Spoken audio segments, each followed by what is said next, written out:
크립토 토마토 인사를 전해드리고 있습니다. 어제 영상에서 이제 비트코인이 하락하는 중이었었고 10명 중에 8명은 비트코인의 추가적인 하락 그리고 CFTC의 리포트를 봤을 때도 숏 포지션이 우세할 것이다 라고 이야기를 했었는데 어제 제가 영상을 만들 당시에 이제 비트파이넥스 포지션을 봤을 때 롱 포지션이 비트코인과 알트코인 전부 다 우세했었거든요. 그래서 제가 이거 좀 이상한데? 이상하지 않습니까? 라고 했었는데 내리는 척 하다가 싹 올려버렸죠. 지금 현재 비트코인 가격은 8,251불. 가격이 올라서 좋긴 한데 좀 어안이 벙벙한 그런 면이 없지 않아 있습니다. 그냥 지들 멋대로 올렸다가 내렸다가 자, 이 세력님들이 얼마나 싸가지가 없으신지 보여주는 그런 한 단면이라고 볼 수가 있겠죠. 그래도 좀 다행인 것은 비트코인 도미넌스가 빠지면서 알트코인들이 신나게 춤을 추고 있는 모습 저희가 감상을 할 수가 있다는 것이죠. 계속해서 이 시장에 좋은 활기가 돌 수 있기를 바라봅니다. 자, 첫 번째 소식은 제가 커뮤니티를 돌아다니다가 업비트 직원 사칭 메일을 누가 올려놨길래 한번 이렇게 여러분들과 공유를 해보는데요. 보시면은 두나무 김대현 팁장이 뭔가요? 팁 나눠주는 사람인가? 여기서부터 좀 어설프죠? 그리고 좀 읽어보시면은 아래 그림과 같이 바탕화면 PC 내 주소창에서 땡겨 옮기시면 됩니다. 자, 굉장히 싸구려틱하죠? 땡기긴 뭘 땡겨? 네 면상이나 잡아 땡겨볼라. 하여간 이 나쁜 놈들에게 속지 마시기를 바랍니다. 자, 그 다음 인도 소식. 인도 최고 법원 암호화폐 금지령 사안 심의일이 확정됐다. 10월 15일. 이번에는 과연 제대로 할런지 모르겠는데요. 좀 정신 차리고 이런 암호화폐 관련된 안건들 제대로 좀 처리를 해줬으면 좋겠습니다. 아니면 계속해서 길거리에 똥이나 싸든가. 농담이고요. 이 길거리에 배변 문제가 있는 것은 하급계층으로 하여금 공중화장실을 못쓰게 차별하기 때문이라고 합니다. 지금 21세기 아직도 이 계급제도가 있어요. 하루빨리 개선될 수 있기를 바라봅니다. 자, 그럼 이제 진지한 소식들 또 전달을 해보도록 하겠습니다. 아랍에미레이트 지역사회 개발부가 두바이 세계무역센터에서 열린 GTEX 테크놀로지 위크에서 교육사회 레크레이션용 블록체인 기반 응용 프로그램 개발을 장려하기 위해서 사회 분야 블록체인 소프트웨어 개발 대회를 개최한다고 발표를 했습니다. 상금이 무려 16만 달러인데요. 자, 이 블록체인 공부할 가치가 충분하지 않겠습니까? 자, 텔레그램의 그램 토큰, 이 리브라보다 훨씬 더 앞서 나가고 있는 모습 보여주고 있는데요. 이번에는 암호화폐 스타트 업체인 앵커리지와 함께 파트너십을 맺었다라는 소식이 나왔습니다. 참고로 이 앵커리지 같은 경우는 리브라 협회에 포함된 28개의 기업 중에 하나이고요. 앵커리지 CEO는 그램 토큰과 함께 일을 한다라고 해서 리브라를 포기하는 것은 아니다라고 이야기를 했습니다. 자, 에이다의 창시자, 곰돌이같이 푸근하고 풍만한 남자 찰스 호스킨슨이 최근에 이러한 발언을 했습니다. 셸리 테스트넷은 탈중앙화를 위한 한 걸음이다. 에이다 테스트넷은 지금 현재 약 100개의 스테이킹 풀을 갖고 있으며 스테이킹 풀의 채널은 2,400명에 의해 조성이 되는 등 많은 참여가 이루어지고 있다. 암호화 플랫폼은 더욱 탈중앙화 되어야 하며 이를 위한 시험대 역할이 테스트넷인데 에이다는 셸리 테스트넷 출시로 이 조건을 갖추게 된 셈이다 라고 이야기를 했습니다. 아저씨 근데 지금도 좀 살짝 느린데요. 메인넷이 아직도 안 나왔어요. 에이다 하루빨리 이제 좋은 결과 또 기다려 볼게요. 자, 그 다음 소식입니다. EU 집행위원회가 페이스북 리브라 코인과 관련된 질의서를 전달한 것으로 나타났다고 하는데요. 이것을 통해서 미디어는 EU가 본격적으로 페이스북 리브라에 대한 간섭을 시작하게 된 것이다 라고 평가를 했습니다. 해당 질의서에는 페이스북이 리브라로 인한 금융 리스크, 데이터 보안, 개인정보 보호 문제를 어떻게 처리할 것인지와 향후 자금 세탁 금지 규정을 어떻게 준수해 나갈 것인지 등에 대한 내용이 담긴 것으로 알려져 있습니다. 여기에서 또 답변을 하면은 거기서 꼬투리를 잡으면 되겠죠. 아주 그냥 저커버그의 멘탈을 탈탈 털어버리려고 노력을 하고 있는 것 같습니다. 자, 그 다음엔 테더에 관련된 굉장히 불안한 소식 한 가지를 가지고 와봤습니다. 제가 얼마 전에도 여러분들에게 보여드렸다시피 테더 같은 경우는 모든 암호화폐를 통틀어가지고 거래량이 최고입니다. 비트코인보다도 더 앞서가는 테더인데요. 그만큼 영향력이 많고 상장된 페어들의 숫자가 많다라는 소리겠죠. 이 테더에서 일단은 이더리움 네트워크에서 2천만 개 신규로 발행을 했고요. 우연인지는 모르겠지만 얘네들이 이렇게 발행하고 나면은 항상 비트코인 올라가는 모습 보여져 왔었습니다. 자, 그 다음에는 이번엔 트론 네트워크에서 1238만 개의 USDT 테더를 또 발행을 합니다. 그리고 최근에 사람들이 이 테더사가 비트코인 시장을 조작하고 있다라는 말에 대해서 우리가 너희들을 고소하겠다라고 이렇게 또 이야기를 했었죠. 그런데 먼저 고소를 하기 전에 고소를 맞습니다. 비트파이넥스와 테더를 대상으로 집단 소송이 제기가 된 것인데요. 이 소송을 주도하고 있는 변호사들이 이미 이런 종류의 소송을 한번 했었던 사람들입니다. 크레이그 라이트를 성공적으로 고소를 했었던 벨 프리드먼 그리고 카일 롯이라고 하는데요. 이들은 비트파이넥스와 테더가 상품 거래 및 연방 리코 법령 위반을 해가지고 최대 1조 4천억 달러 피해를 발생시켰다라고 이야기를 하고 있고요. 소송단은 비트파이넥스와 테더사가 일련의 문서를 통해 프로젝트를 파괴적인 혁신으로 포장해서 투자자를 속이며 시장을 조작, 불법 수익을 은폐하는 데 사용했다라고 지적을 합니다. 또한 여기에 더해서 테더에 대해서는 셔먼법에 의거해서 독점 금지법 위반을 주장을 했으며 스테이블코인 시장의 80% 이상을 통제하고 있다라고 강조를 했습니다. 그리고 또한 여기서 추가적으로 테더사가 무역법과 상품거래법을 위반했다라는 그런 점들도 명시가 되어 있었다라고 이야기를 하고 있습니다. 지금 테더사 같은 경우는 뉴욕 검찰청으로부터 아직도 수사를 받고 있는 그런 단계이기 때문에 정말 좀 좋지 않은 소식이 아닌가라고 생각을 해볼 수가 있겠습니다. 자, 지금 비트코인을 포함해가지고 암호화폐 시장이 간신히 살아나려고 하고 있는데 좀 타이밍이 많이 안 좋죠. 이 불안합니다. 부디 잘 넘어갈 수 있기를 바라보고요. 그 다음에는 로열 뱅크 오브 캐나다 은행에서 멀타이 커런시를 지원하는 여러가지 종류의 법정화폐와 암호화폐를 함께 지원하는 지갑에 대한 특허 신청을 냈었다라는 소식이 밝혀져가지고 또 화제가 되고 있습니다. 이제는 은행에서 본격적으로 암호화폐를 관리하고 다룰 그런 의지가 보인다는 것을 알 수가 있었는데요. 구체적으로 암호화폐들 비트코인과 XRP가 명시가 된 모습을 확인을 해볼 수가 있었습니다. 자, 그 다음엔 조용해질 만한 하면은 나오는 소식들, 바로 암호화폐가 불법적으로 사용되고 있다.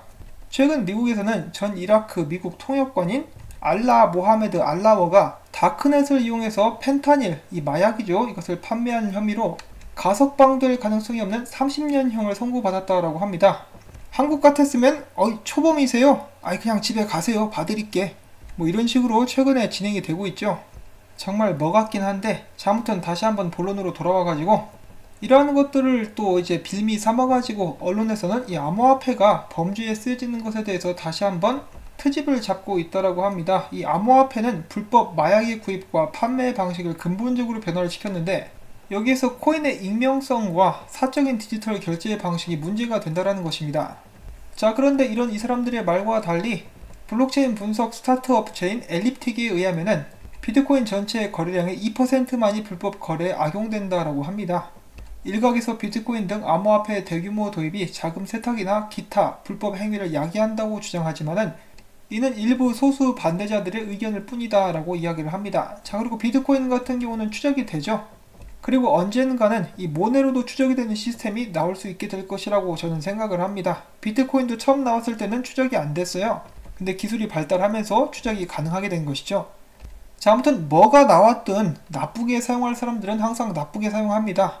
나쁜 놈들 몇 명 때문에 기술의 발전을 저해서는 안 되겠습니다. 자, 다음 소식입니다. 오랜만에 알트코인들이 달리기를 하고 있는데요. 이 CNBC의 크립토 트레이더 쇼를 진행하고 있는 랜 유너는 앞으로 알트코인 시대는 없다라고 최근에 발언을 했다라고 합니다. 자, 그런데 그가 꽤 날카로운 지적들을 했는데요. 첫 번째로 알트코인 수익률 100배는 과거의 일이 됐다. 두 번째, 이제 알트코인 시즌은 없을 것이다. 알트코인의 99%가 파산하게 될 것이고, 이제는 기술 가지고 깔짝깔짝 되는 것보다 그 기술을 사용시킬 수 있는 것, 도입이 더 중요하다. 암호화폐 거래소의 80%가 사라질 것이다. 최근 암호화폐 관련 풀타임 종사자 수가 크게 감소했다라는 것을 근거로 들었습니다. 자, 오랜만에 노보그라츠는 이렇게 이야기를 했는데요. 알트코인들에 대해서 이야기를 또 날카롭게 하는데, 알트코인들은 뉴스와 업데이트로 생존을 하고 있다. 너무 많은 쓰레기들이 많은 자금을 조달했다. 모두 지속 가능성이 없는 것들이다.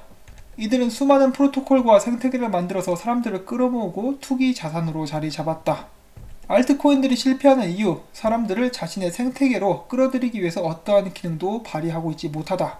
그들은 비트코인에 의존해서 생존을 하고 있고, 일부 잠재력과 가치를 지닌 알트코인들만 살아남게 될 것이다 라고 이야기를 하면서, 비트코인의 최근 부진은 반등을 위해서 저점을 다지는 것이다 라고 이야기를 하면서, 비트코인은 여전히 중기적으로 반등할 것이다 라고 이야기를 했는데, 우연인지는 모르겠지만은 이 발언이 나오고 나서 비트코인이 갑자기 좀 상승을 했습니다. 그럼에도 불구하고 비트맥스 리서치 같은 경우는 비트코인이 당분간은 급격한 기술의 진보는 보여줄 수 없을 것이다 라고 이야기를 하면서 기술력 자체는 수년에 걸쳐서 서서히 개선될 예정이고 각각의 업그레이드는 개별적으로 유용할 뿐 아니라 상호 보완적인 성질도 지니고 있다라고 이야기를 합니다. 일단 가장 이제 좀 불안하다라고 볼 수 있는 것은 라이트닝 네트워크 관련된 기술이 아직도 좀 부진하다라고 합니다. 최근에 나온 기사에 의하면 이제 보안적인 문제도 있고 라이트닝 네트워크를 사용하게 되면 비트코인을 잃어버릴 가능성도 있다라고 하니까 이런 부분들이 빨리 개선이 먼저 돼야겠죠. 이 비트코인의 약점 51% 어택이라고 볼 수가 있겠는데요. 블록스트림의 공동 창업자는 이렇게 이야기를 합니다. 사람들은 51% 공격에 대해서 너무 집착하는 것 같다. 비트코인 네트워크에서 51% 공격이 발생할 경우 이중 지불 문제를 일으킬 수 있고 트랜잭션을 수정할 수 있지만 막대한 컴퓨팅 파워와 이에 따른 높은 비용을 지불해야 하기 때문에 51% 공격은 사실상 일어나기는 어렵다. 그렇지만 만약에 공격이 나온다 그러면 우리는 빠르게 대응할 수 있을 것이다 라고 이야기를 했습니다. 가장 좋은 방법은 이런 공격이 아예 나올 수 없도록 어떠한 기술이나 안전장치를 개발하는 것이 아닌가 라고 이렇게 조심스럽게 제 사견을 더해보고요. 만약에 그런 부분을 이제 극복하는 것이 가능하다 한다면 비트코인에 대한 엄청난 호재가 될 수 있지 않을까 라고 이렇게 생각을 해봅니다. 모건 크릭의 공동 창립자 중에 한 명인 마크 유스코가 카이저 리포트 Make Recessions Great Again 최신호에서 돈을 찍어내는 것은 디플레이션에 대응하는 방안이 아닌 디플레이션의 원인이다 라고 밝혔습니다. 유스코는 현 상황을 디플레이션, 죽음의 소용돌이라고 칭하며 비트코인이 안전한 피난처 역할을 수행, 이 모든 상황의 치료제가 될 수 있다고 진단을 했습니다. 미디어에 따르면 시장이 혼란한 상황에서 비트코인과 금은 긍정적인 상관관계를 보였습니다. 과연 이 마크 유스코 말대로 비트코인이 디플레이션의 대안이 될 수 있을 것인지 한번 실험이라도 할 수 있었으면 좋겠습니다. 자, 또 다른 모건 크릭의 공동 창립자 폼프는 최근에 이런 트윗을 남깁니다. 미국의 제너럴 일렉트릭이 2만여 명의 연금을 동결시켰다. 미국의 연금 제도는 문제가 많이 발생하고 있으며 투자자들은 약속한 것들을 받을 수 없을 것이다. 모든 연금 프로그램은 비트코인을 포함시켜야 한다. 그러자 여기에 또 유명한 리듬 트레이더가 답글을 다는데요. 그는 이렇게 이야기를 하고 있습니다. 자, 지금 한번 상황을 생각해 봅시다. 주식시장 같은 경우는 불장이다. 불장인데도 펜션을 동결할 수밖에 없었다라고? 그러면 만약에 리세션 오면 어떻게 되겠냐? 상황이 더욱더 안 좋아질 수 있다라고 이야기를 하고 있는 것이죠. 미국도 이제 여러 가지로 위태위태한 모습 많이 보여주고 있습니다. 한국 같은 경우도 지금 현재 디플레이션 관련해가지고 말이 많죠. 과연 암호화폐가 여기에 정답이 될 수 있을 것인가? 전 세계는 아직도 혼란에 쌓여있는 그런 상태입니다. 홍콩 사태 같은 경우도 지금 상황이 진전되고 있지 않죠? 그것의 덕분이라고 표현을 하긴 좀 그런데 이 비트코인의 거래량이 홍콩에서 급증하고 있다고 합니다. 그리고 제가 또 이 홍콩 관련된 영상이 있어가지고 하나 가지고 와봤는데요. 이 홍콩 경찰들이 시위대를 급습하는 장면 포착이 되었습니다. Oh my God, they're flanking. Oh my God. Okay, now people are. Oh, okay, now, oh my God. That's a flanking move. They're gonna make some arrests. You want to grab? Yeah, they're gonna arrest some guys. I've never seen this before. Oh my God. Ooh, And then there's going to be tackling. Oh There's my tackling. God. oh my god. Oh my God. Beating Oh my with a God. baton. Oh my God. Heavy duty. They're going right into the middle. Oh of the my crowd. God, they're running right into To the them. middle. Look at how many hundreds. 예, 굉장히 이제 좀 상황이 좋지 않은 그런 모습들이 연출이 지속이 되고 있습니다. 자, 그 다음 계속해서 비트코인 관련 소식도 봐야 되겠죠. 일단 벡트 같은 경우는 둘째 주 거래량이 더 줄어들었다라고 합니다. 에이, 50개의 비트코인밖에 안 됐다라고 하는데요. 좀 아쉽긴 하죠. 그럼에도 불구하고 비트코인 힘을 내주고 있습니다. 최근에 비트코인 CME 선물 갭 8,200불대가 이제 메워졌죠. 그 다음 CME 갭은 11,800불대 하나가 있습니다. 그것을 메우로 비트코인이 올라갈 수 있을 것인지 최근에 RSI 등의 지표는 긍정적이라고 하고 있네요. 그리고 또한 여러분들이 보시다시피 비트코인은 지금 하락 추세선을 뚫고 올라온 그런 상황입니다. 그리고 다음 저항선에 맞닥뜨리고 있죠. 힘내라 비트코인. 크립토 랜드의 트윗을 또 잠깐 보도록 하겠습니다. 비트코인 일봉이고요.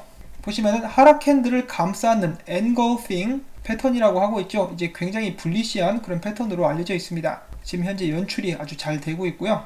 다음은 조시레이저의 분석 또 봐야겠죠. 비트코인에 최근 좋은 상승이 있었다. 이런 상승은 향후 며칠간 계속될 수가 있을 것이고, 한 가지 좀 걸리는 것은 전 고점보다 낮은 고점을 기록했다라는 것이다. 결과적으로 비트코인이 이전 고점을 뚫지 못하는 한 결국은 그 아래서 머물 뿐이다.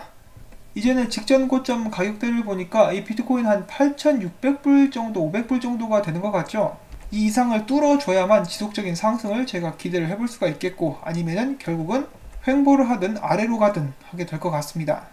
자, 그럼에도 불구하고 비트코인 매수 매도 성향을 보면은 이 최근까지 비트코인이 계속해서 하락하고 있었는데, 이 하락 성향 같은 경우는 장투자들이 아니라 단기 투자자들이 비트코인을 던지면서 초래하게 된 것이다 라고 합니다. 한마디로 장투자들은 아직 비트코인을 열심히 잘 들고 있다라는 것이겠죠. 장투자분들 화이팅입니다. 자, 그리고 마무리 짓기 전에 암호화폐 관련 짤 또 가지고 와봤습니다. 암호화폐 거래 플랫폼이죠. 크립토닷컴에서 싱가포르에서 광고를 하고 있는 모습입니다. 뉴욕에서는 제미니 거래소가 버스를 통해서 광고를 했었는데, 크립토닷컴은 싱가포르에서 택시를 이용해서 이렇게 광고를 해주고 있습니다. 더욱더 많은 사람들이 암호화폐에 대해서 알게 되고 이 시장에 참여하게 되는 그날까지, 혹은 그날 이상으로 저희 모두 힘낼 수 있기를 바라면서, 오늘 보아온 정보 및 영상 여러분들께 도움이 되셨다면 구독과 좋아요, 그리고 광고 시청을 광고가 마무리될 때까지 여러분들께 부탁을 드립니다. 광고가 끝날 때까지 영상을 재생시켜 주셔야 저에게 도움이 되고요. 이 채널은 여러분들의 도움, 한 분 한 분의 도움을 통해서 유지가 되고 있습니다. 다시 한번 부탁의 말씀드리면서 저는 다음에 또 인사드리도록 하겠습니다. 안녕히 계십시오.